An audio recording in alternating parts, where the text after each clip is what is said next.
Bien, gracias. Vamos a continuar entonces. Bienvenidos de nuevo, muchachos. Vamos a revisar la pregunta que nos hacía la compañera, no me acuerdo quién fue,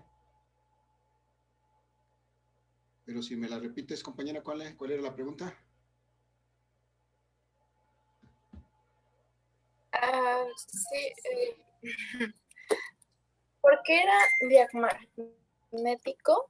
Diamagnético, ok. ¿Por qué le llamábamos diamagnético ese material? Porque este material es un material que no, digamos, no facilita el paso de las líneas de fuerza magnética a través de él. ¿Sí? No sé, vamos a ver. No sé si alcancen a ver, espero que sí. En mis manos tengo un par de imanes.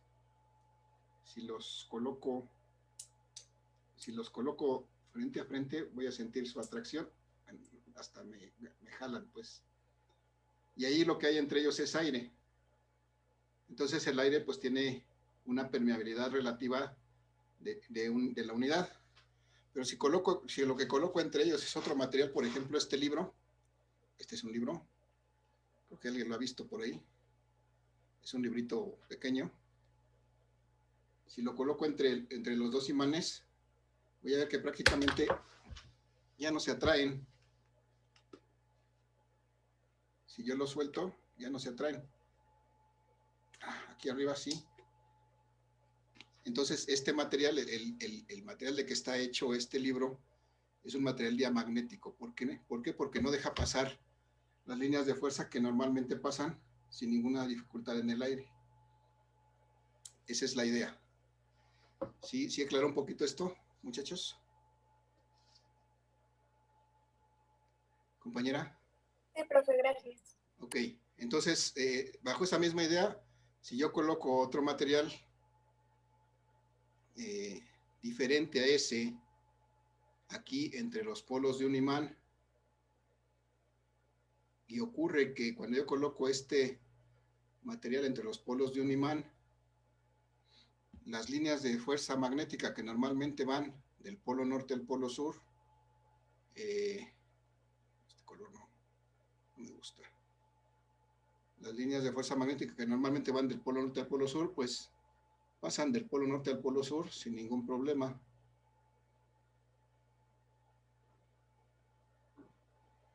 De manera recta, no se desvían. Las que van por fuera, pues también pasan sin ningún problema. Y entonces es prácticamente como si ese material no estuviera ahí. Y entonces eso ocurre porque este material, pues ni le va ni le viene que pasen por ahí las líneas. Entonces la permeabilidad relativa de este material es aproximadamente igual a la unidad, es decir, muy similar a la del aire o del vacío. Y entonces este material se denomina un material paramagnético.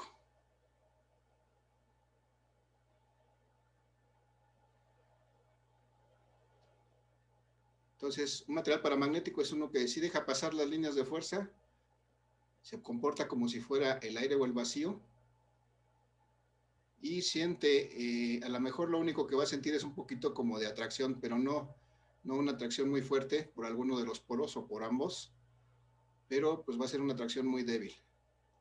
Y le da lo mismo si pasan o no las líneas, es decir, las deja pasar sin ningún problema. Entonces, hasta aquí lo que es un paramagnético. Esto fue un diamagnético, faltó el acento. ¿Preguntas, dudas con este, muchachos? ¿No? No, maestro. Vale, gracias. Entonces voy a un último caso en el cual tengo otro material distinto que está aquí. Bueno, es igual, ¿no? Otro material que voy a interponer entre los dos polos de un imán, de tal suerte que pues ya no voy a dejar tan libre el paso. Pero entonces, cuando yo coloco este material entre los dos polos de un imán, voy a ver que las líneas de fuerza que normalmente van del polo norte al polo sur, de manera recta, pues pasan sin ningún problema por este material. Todas estas líneas van de norte a sur y atraviesan el material sin ningún problema. Déjenme ver, sigo recibiendo a sus compañeros que están entrando. Y entonces resulta que las líneas que se iban por el aire, que antes rodeaban este material, ahora van a hacer esto. Van a entrar por este material y a través de este material van a buscar su camino hacia el otro polo.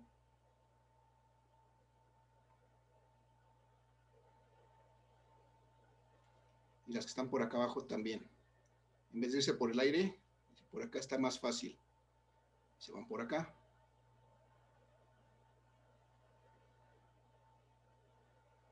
¿Alguien me dice qué está pasando ahí? ¿Alguna idea? ¿Están brincando? Cualquier idea es buena, díganme. Nancy, ¿qué me dijiste? Pues alcanzo a ver que lo ¿Brincando? atraviesa. Brincando. Ok, perdón. Aguilar, dime. Lo están atravesando, ¿no? Están atravesando, sí. ¿Qué más nos decías, Nancy? Que los estaba saltando. Nos estaba saltando. Pues vamos a ver como que, si se dan cuenta, en comparación con lo que teníamos arriba, las líneas que se iban por el aire, pues seguían su camino sin ningún problema. Pero ahora las líneas que tienen la posibilidad de irse por el aire, ahora están eligiendo irse a través de este material. Entonces, como que en este material se van a concentrar, ¿no? Si nos damos cuenta, aquí tienen todas las que pasaban normalmente, pero además las que antes iban por el aire también pasan a través del material. Y entonces lo que está haciendo es que este material tiene más líneas que se lo están atravesando. Y entonces a esto le podemos decir como que están pasando más líneas a través de él, como que se concentra el campo magnético a través de él. Y este material tiene una característica. Este material tiene una permeabilidad relativa mucho, mucho mayor que la unidad, es decir, permeabilidades de centenas o de miles de veces más grande que la permeabilidad relativa del aire o el vacío, ¿sí? Y esos materiales, ustedes han oído nombrarlos, se llaman ferromagnéticos.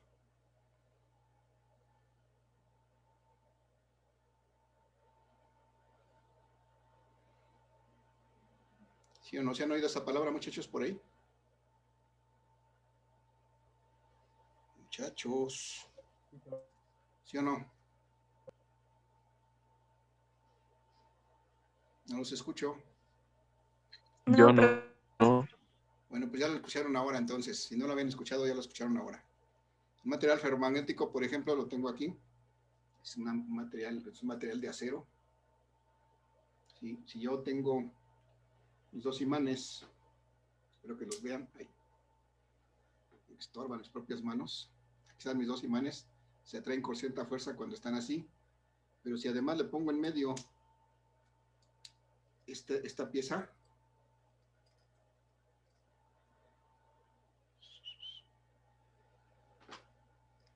como que se agarran con más fuerza todavía. Entonces, ese es el efecto de estos materiales ferromagnéticos. Concentran ese campo magnético a través de ese material. Y bueno, es una propiedad que se utiliza porque pues es deseable que los campos magnéticos se concentren de alguna manera para poder aprovecharlos de mejor manera en aplicaciones prácticas. Pero bueno, esta es la parte teórica de esto. Vamos a ver si después aclaramos un poquito más. Pero sí nos interesa, si me interesa que nos quede este concepto, ¿no? Un material ferromagnético me sirve para concentrar las líneas de campo magnético y su característica es que su permeabilidad relativa, es decir, la facilidad que presenta para que pasen las líneas, es muy grande, es mucho mayor que la unidad. Muchachos, dudas, preguntas, comentarios. No, profe, ninguna. ¿No? Vale, entonces voy a mi siguiente lámina. En el momento que tengan una duda, por favor activen su micrófono y háganmela saber. Voy a ver aquí, entonces lo que tengo aquí es una tablita que saqué de internet en donde vienen las permeabilidades relativas de algunos materiales. Por ejemplo, el hierro comercial tiene una permeabilidad relativa de 1500, es decir, es 1500 veces más permeable que el aire. ¿Qué me dice esto? Que es más fácil, 1500 veces más fácil que pase por ahí las líneas de campo magnético a que se vayan por el aire. Y así como eso hay más materiales, por ejemplo, lo que sigue dice es acero al silicio, fierro silicio, un gran orientado, ese es 14,000 veces más permeable que el aire, el permaloy 45, el supermaloy, todos estos son materiales que se fabrican específicamente para hacer aplicaciones con campos magnéticos, es decir, son materiales que se fabrican para hacer transformadores o hacer cosas en donde es ideal que el campo magnético se concentre. Entonces, por eso tienen grandes permeabilidades. Si ustedes buscan por ahí información, van a encontrar que, por ejemplo, el agua tiene una permeabilidad cercana a la unidad y cosas por el estilo. Entonces, con lo que dimos antes, pueden determinar qué tipo de materiales es ese. Son paramagnéticos, diamagnéticos o ferromagnéticos como en este caso. Entonces, vamos a pasar a hablar del monopolo magnético, pero antes de que se me olvide, porque los veo medio apagados, a ver si se animan. Y además luego se me olvida, vamos a registrar la participación porque pues está medio débil ese asunto. Muchachos, así que quiero que me ayuden quién ha estado participando en estas sesiones, en esta sesión. Acá está. Bueno, aprovecho para hacer un comercial. Permítanme tantito.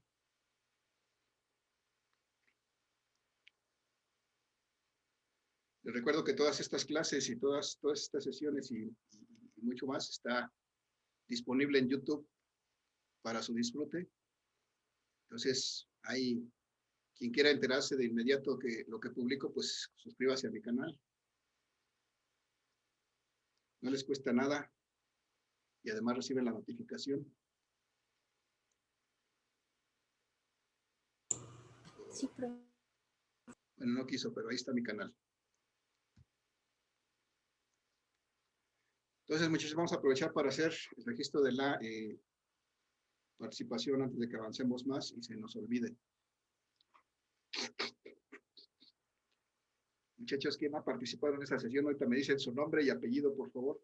Nombre y apellido paterno. Algo nos dicen en el chat. Permítanme que que él se suscribe, dice Hernández Ramírez Israel, ok. Todos están invitados a suscribirse. Todas estas clases van a estar en YouTube. Las de la semana pasada no, porque eran las primeras, de alguna manera son cosas más cerradas, pero las clases están en YouTube. En cuanto las suba, ¿verdad? Hoy no he subido, esta semana no he empezado a subir, pero en cuanto las suba ya están disponibles y se las voy a publicar en Classroom. Entonces, muchachos, el día de hoy, ¿quién nos está ayudando? Nancy. ¿Tu apellido es? Sí, la seca. ST. Híjole, ¿cómo está esto?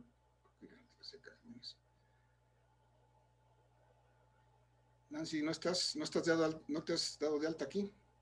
Esa no es la clase, profe. Ah, con razón. Pero no me digan así porque estamos en 6 y M16, ok. Ustedes disculparán, pero no es el internet es más rápido. Nancy, ok. ¿Quién más, muchachos? Profe, yo he participado en pasadas, no sé si cuenta. ¿Y no me has dicho, ok, qué pasó? No, es que no, dijo la vez pasada que iba a ponerle las participaciones, pero dijo que ya no le había dado tiempo, pero que iba a ser Okay. Galicia. En las otras sesiones. Sí. Galicia, ok. Gómez Guerrero, ¿dónde estás? No te veo. Alba, acá estás. Bien. ¿Quién más por ahí el día de hoy, muchachos? Language también. Bueno, todas las clases. Language. PQRST. Ah. ¿Te debo alguna? ¿No? ¿Quién más, muchachos? A mí, profe. Aguilar Juárez. ¿Tu nombre es? Juárez. Está hasta arriba Joshua. No te veo. Ah, Joshua Aguilar, sí. Bien, gracias. Yo, Saraí Cabello. Cabello, Saraí. Ok, Saraí Cabello. Muy bien. Profe, de casualidad me puso la de ayer. Es que ayer participé, pero no le puse en la asistencia. Ayer pasé. Sí, Saraí. Me ha hecho que se me trabó mi micrófono, perdón. ¿Cuál es tu nombre, me dijiste? Saraí Cabello. Ah, ese ya te lo puse, pero ¿ese fue de ayer o qué? ¿Ese fue de ayer o qué? Ah, bueno. Ya se está haciendo eco. Bien, bueno, entonces, al final de la Falta sesión, yo, profe. muchachos, Falta yo. Yo también participé. Axel Ávila, Ándale, primero. ¿dónde estás? No te veo. Arribita. ¿Estás? Ahí. Ok.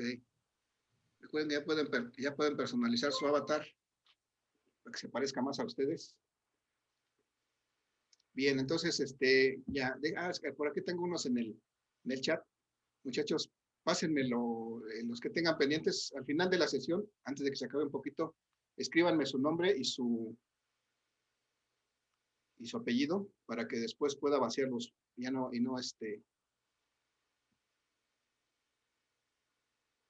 no se me pasen. Entonces, de los que participen en el resto de la sesión y los que les tengo pendientes por ahí, pónganme nombre y apellido para poder registrar sus participaciones.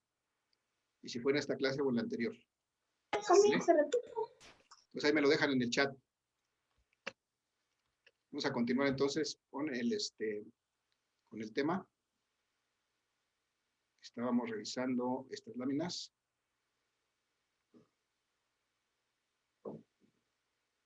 Y ahora vamos a hablar de otros conceptos que nos van a ayudar para llegar finalmente a trabajar lo que es el concepto de la ley de Coulomb del magnetismo. Bien, muchachos, acá están. Entonces vamos a hablar de este concepto que se llama el monopolo magnético. Si ustedes se acuerdan de lo que platicamos en la primera sesión de esta semana, veíamos que los imanes siempre tienen un polo norte y un polo sur, y hay una teoría por ahí, y de hecho en la práctica así es. Cuando yo parto un imán, cuando lo puedo romper, no me queda por un lado el polo norte y por el otro lado el polo sur, sino que cada uno de estos pedazos que quedaron de ese imán se convierte en sí mismo en un imán con sus dos polos, polo norte y polo sur. Y entonces, incluso hay una teoría que nos dice que eso siempre va a pasar. Entonces, siempre vamos a tener dos polos en un imán. Pero, si ustedes se acuerdan, en su curso de física 3, lo que veíamos era que existen las cargas eléctricas, y las cargas eléctricas sí están separadas, sí existe por un lado un electrón y por otro lado un protón que pueden estar separados, y el protón es positivo y el electrón es negativo, y entonces puede haber fuerzas de atracción entre ellos que se manifiestan, y hay un campo eléctrico a su alrededor que también se manifiesta y tiene ciertos efectos sobre otras cargas que se aproximan a los otros cuerpos cargados. Y bueno, algo similar vamos a llegar ahora con los polos magnéticos. Pero para simplificar su estudio, muchachos, vamos a utilizar este concepto del monopolo magnético, que es simplemente una simplificación de lo que fuera, lo que es un imán. Vamos a suponer que en un imán puede existir polos magnéticos separados, es decir, que puede existir un polo norte solito, sin estar asociado a un polo sur, y que puede existir un polo sur sin estar asociado a un polo norte, y vamos a estudiar el efecto que existe entre esos polos, o sea, cómo se atraen o cómo se repelen, con qué tanta fuerza se atraen o se repelen. Y entonces, por eso, en la parte de abajo de esta lámina, tenemos esto, tenemos unos unas esferitas que nos representan un polo norte magnético, y vemos que estas líneas que salen de ese polo norte y que seguramente van hacia un polo sur en alguna otra parte, representan el campo magnético alrededor de este polo norte. Y lo mismo ocurre con este polo sur, en donde las líneas de fuerza o de campo magnético están entrando a este polo sur, que vienen seguramente de algún polo norte en alguna parte, y están entrando a este polo sur y representan el campo magnético alrededor de este polo sur, pero están como si fueran polos aislados, como si estuvieran separados. Y bueno, esa es la forma en que los vamos a estudiar. Por eso hacemos uso de este concepto del monopolo magnético. Aunque la realidad no existe, pues nos permite el estudio y el análisis de del comportamiento de estos polos si simplificamos su estudio de esa manera. No sé si me explico, muchachos. Aquí es nada más un artilugio para poder trabajar con estas interacciones entre polos magnéticos. ¿Sí me explico, muchachos? Sí, profe. Vale, se vale decir no, pero si me dicen sí, o si no me dicen nada, quiero pensar que sí. Entonces, muchachos, este es el monopolo magnético. Se dice que podemos tener polos magnéticos separados, aunque en la realidad otras teorías nos dicen que eso no puede ser. Pero bueno, vamos a aprovechar eso para poder estudiar las interacciones entre los polos magnéticos. Tengo aquí representados un polo norte, un polo sur, como si fueran polos magnéticos aislados. Y entonces necesito definir otro concepto que se llama la masa magnética. Esta masa magnética también se puede llamar intensidad de polo magnético o carga magnética, similar a como veíamos en su curso de física 3, la carga eléctrica. Pues a esto también se le puede llamar la carga magnética. Esta masa magnética, pues normalmente se simboliza con una letra M, pero para fines pacíficos de este curso, como son polos magnéticos, lo vamos a transformar y lo vamos a representar con una letra P. Eso va a ser la masa magnética o la intensidad de polo magnético. Así lo vamos a manejar con esta letra P para hablar que se refiere a un polo y para no confundir que estemos hablando de la masa propiamente, de la masa física de ese polo magnético, sino de la intensidad de polo magnético. Esta la vamos a representar con la letra P. Pero bueno, aquí la lámina la está manejando como M. Y bueno, ¿para qué es esta masa magnética? Pues también, nuevamente, es un artificio matemático, es algo que nos permite operar y encontrar las interacciones entre los campos magnéticos, entre los campos, en este caso, entre los polos magnéticos. Esta masa magnética tiene desde luego unidades, es una cantidad física que tiene unidades. Las unidades de esta masa magnética o de esta intensidad de polo magnético son amperes por metro. Amper metro. Esta unidad amper metro también es equivalente a Weber. ¿Sí? Yo puedo manejar la intensidad de polo magnético con estas unidades amper metro o Weber. Las dos son equivalentes. Amper metro y Weber es lo mismo. ¿Sí? Y entonces, si se acuerdan, un Weber era 10 a la 8 Maxwells. Ya son muchas líneas de fuerza. Pues aquí amper metro también quiere decir que hay muchas líneas de fuerza entre esos polos. Y entonces aquí, lo que está aquí a continuación es la definición precisamente de esa unidad. Si yo tengo aquí, voy a la imagen que tengo del lado derecho. Tengo este polo norte y este polo sur, y de alguna manera estos dos están separados una distancia de 1 metro.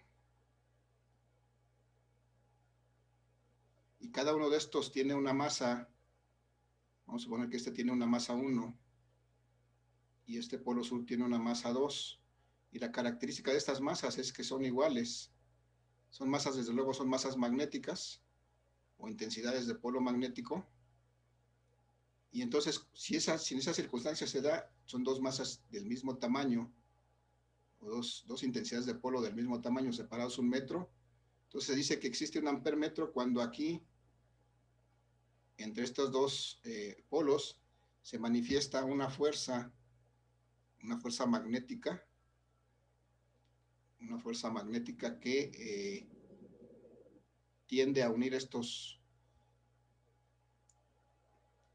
dos polos magnéticos, pero además que tiene una intensidad de 10 a la menos 7 newtons. Eso es un ampermetro. Esa es la definición del ampermetro. Es si tenemos dos masas magnéticas iguales, separadas un metro de distancia, y se atraen con una fuerza de 7, o se atraen o se repelen, porque pueden ser dos cargas iguales, pero en dos polos iguales, entonces esto es un ampermetro. No un ampermetro, es un amper por metro.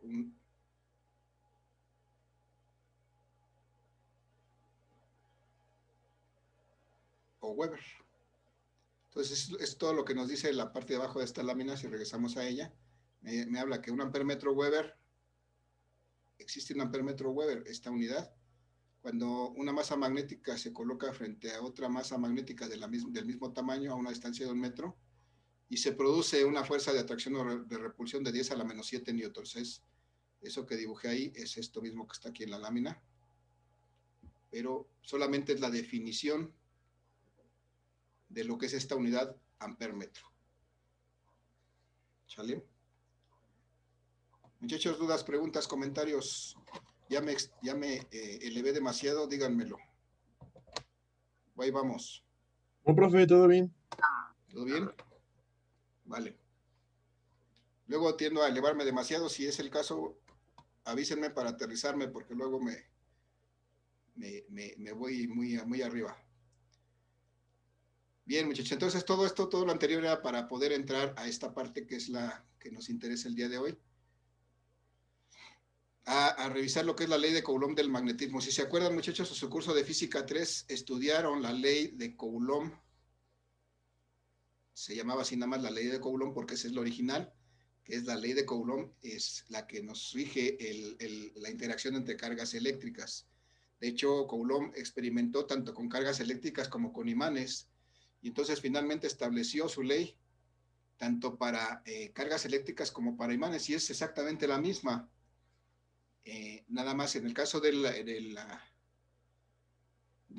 ley de Coulomb para el magnetismo, la dificultad fue que precisamente no existen los polos aislados. Entonces él ideó un experimento haciendo unos polos muy grandes comparados con sus contrapartes, con su polo contrario, de tal suerte que pues el efecto es como si estuviera el polo solito, que es como si estuviera aislado, y entonces determinó que el comportamiento de esos polos pues era muy similar al comportamiento de las cargas eléctricas.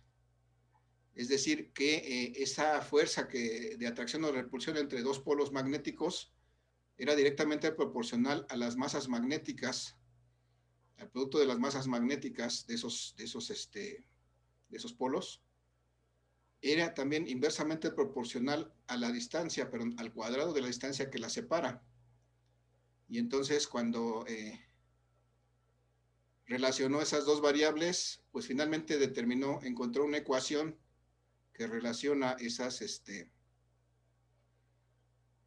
masas magnéticas y esa distancia, y lo estableció como una ecuación, y prácticamente la ecuación es esta, la primera que tengo aquí abajo. Me dice, si la leo así, me dice que la fuerza que se genera entre dos cargas, entre dos polos magnéticos, o dos masas magnéticas, pues va a ser directamente proporcional al producto de esas masas. Es decir, tengo que hacer el producto de esas masas, e inversamente proporcional al cuadrado de la distancia, es decir, debo dividir entre el cuadrado de la distancia que la separa, y además debo de afectar eso por una constante para poder pasar de esta proporcionalidad a una igualdad. Y esta constante K, acá la tenemos definida, es una relación entre la permeabilidad absoluta del aire o el vacío dividida entre 4pi. Si se acuerdan, la permeabilidad absoluta del vacío la habíamos definido como 4pi por 10 a la menos 7. Y si la dividimos entre 4pi, finalmente se eliminan el 4pi, nos queda que esta constante K va a ser igual a 10 a la menos 7. Pero esto solamente va a aplicar para el aire o el vacío. Entonces hay que tener cuidado. Esto solamente es para el aire o vacío. Puedo utilizar esa letra K. esta letra K como constante de esta ecuación. Si estos polos magnéticos no estuvieran en el aire o en el vacío, estuvieran dentro de algún otro medio, dentro de algún gas, dentro de algún líquido, entonces ya no aplicaría esta ecuación, porque ese gas o ese líquido seguramente tiene una permeabilidad diferente y entonces afecta la fuerza que sienten estos imanes, estos polos magnéticos, afecta la interacción que hay entre ellos, puede debilitarse, generalmente va a ocurrir, o puede incluso acentuarse, puede ser más intensa. Pero bueno, entonces esta ecuación, si no es para el aire, tenemos que, bueno, esta de abajo también es para el aire porque estamos haciendo lo mismo. Aquí estamos dividiendo mu0 entre 4pi, perdón. Estas dos son para el aire vacío. Nada más que en un caso usamos K, que ya es directamente, ya sabemos que es 10 a la menos 7. Y en el otro usamos mu0 sobre 4pi, que finalmente me va a dar lo mismo, 10 a la menos 7. La tercera es la que es diferente. Esta tercera ecuación me sirve para calcular la fuerza en cualquier medio distinto al aire.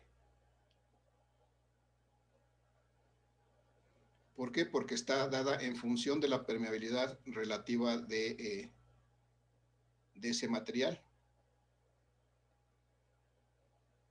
Y entonces ahí ya se toma en cuenta que la permeabilidad relativa de ese material es diferente a la de aire vacío por medio de esta mu r. Pero lo demás es exactamente lo mismo. Y bueno, finalmente también les decía que esta constante como la permeabilidad del aire vacío tiene las mismas unidades, pueden ser 3 unidades diferentes. Y dependiendo del caso, pues vamos a utilizar unas u otras. Hasta aquí, muchachos, ¿una pregunta, alguna duda, comentario? No, profe. Bien, estas son las ecuaciones que me permiten calcular la fuerza entre dos polos magnéticos, entre dos imanes. La fuerza, por ejemplo, que existe entre estos dos imanes, de atraerse o de repelerse. ¿Sí? Esta fuerza que yo siento en mis dedos, ojalá puedan agarrarse unos de su refrigerador y sentir la fuerza.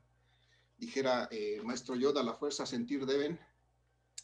Y entonces, pues lo que vamos a hacer con esta ecuación, con estas ecuaciones, es determinar la magnitud de esa fuerza. Pero además debemos recordar, muchachos, que la fuerza es una cantidad vectorial. ¿Qué implica que la fuerza sea una cantidad vectorial, muchachos? ¿Qué significa eso? ¿Alguna idea? Su pregunta fue ¿qué necesita una fuerza para hacer una fuerza vectorial? No, que sí, la fuerza es una cantidad vectorial, eso lo sabemos. ¿Qué características tiene? ¿Por qué se dice que es una cantidad vectorial?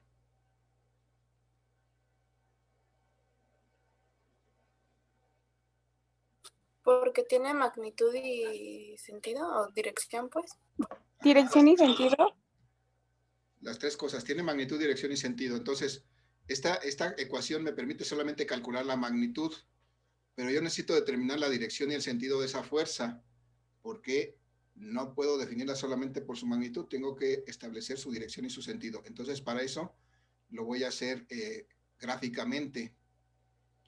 Entonces, lo primero que tengo que hacer es identificar, tengo aquí un par de cargas, un par de polos magnéticos norte y sur, y para poder definir dónde está la interacción, o en dónde se va a manifestar, en qué dirección se va a manifestar la atracción o la repulsión entre esos polos magnéticos, lo primero que tengo que hacer es unirlos con una línea imaginaria, desde luego, que la voy a representar con una línea punteada. Una línea que nos une, yo sé que en esa línea exactamente es una línea de acción en donde se van a manifestar las fuerzas de atracción o repulsión que haya entre estos dos polos magnéticos.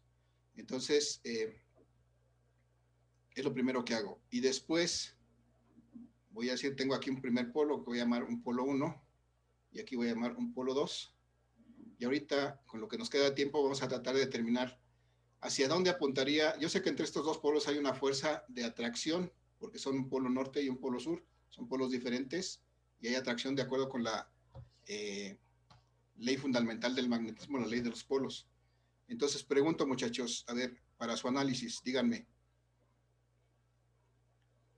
¿Hacia dónde apunta la fuerza que este polo norte ejerce sobre este polo sur? ¿Hacia dónde trataría de moverse este polo sur? Sí, de acuerdo con este polo norte. Sí, ¿De izquierda a derecha?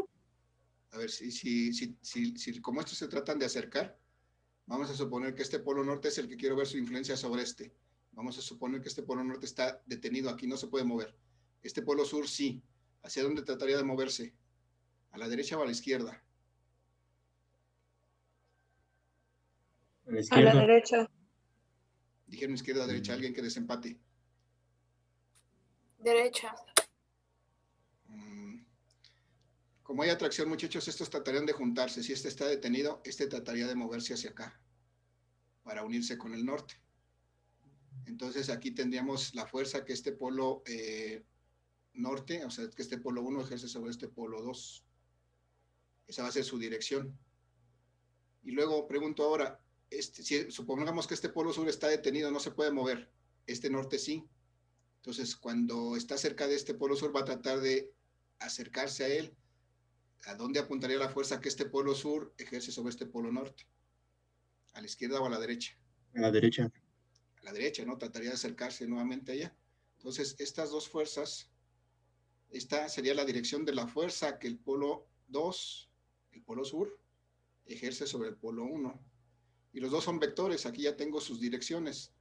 Lo que me hace falta es determinar su magnitud, que esa la voy a determinar con la ley de Coulomb, pero ya nos va a dar tiempo de seguir. En la siguiente sesión voy a tratar de grabar un video para explicar esto y ponérselos a disposición el fin de semana, y si no en la siguiente sesión, pues ya veremos esto con más calma.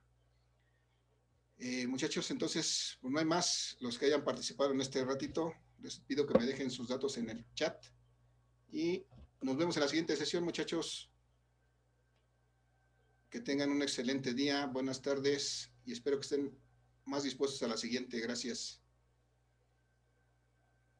Hasta luego, profe. Hasta la próxima. Hasta luego, Luego. profe.